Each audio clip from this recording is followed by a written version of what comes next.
ఒక వీర శివాజీకి ఒక మారు పేరుగా తీసుకొచ్చినటువంటి ఇక్కడున్న ప్రతి ఒక్క మహిళలు కావచ్చు, తర్వాత పురుషులు కావచ్చు, ప్రతి ఒక్క విద్యార్థి లోకం కావచ్చు, ఆదర్శప్రాయంగా ఉన్నటువంటి ఈ చర్చలనే ఒక దిశగా నేను అనుకుంటున్నాను చెప్పేసి సభాముఖంగా నేను తెలియజేస్తున్నా. అన్నా ఒకరు చెప్పుకోవాలంటే ఈ తెలంగాణ రాష్ట్రంలో ఇప్పుడున్నటువంటి సందర్భంలో ప్రతి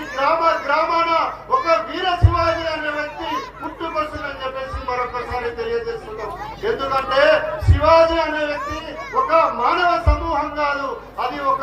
శక్తివంతమైన ఒక ఆయుధం లాంటిది. కాబట్టి ఆ రోజు మహాత్మా జ్యోతిబా ఫులే లాంటి వాళ్ళే ఈ ఛత్రపతి శివాజీ ఒక వారసత్వంగా ప్రతి గ్రామంలో ఉంటే ఈ శూద్రులని మనం ఏ విధంగా వెనుకబాటు గురవుతున్నామో నవ సమాజాన్ని నిర్మించాలనే ఉద్దేశంతో మహాత్మా జ్యోతిబా ఫులే కానించి అంబేద్కర్ వరకు కూడా దాదాపు సుభాష్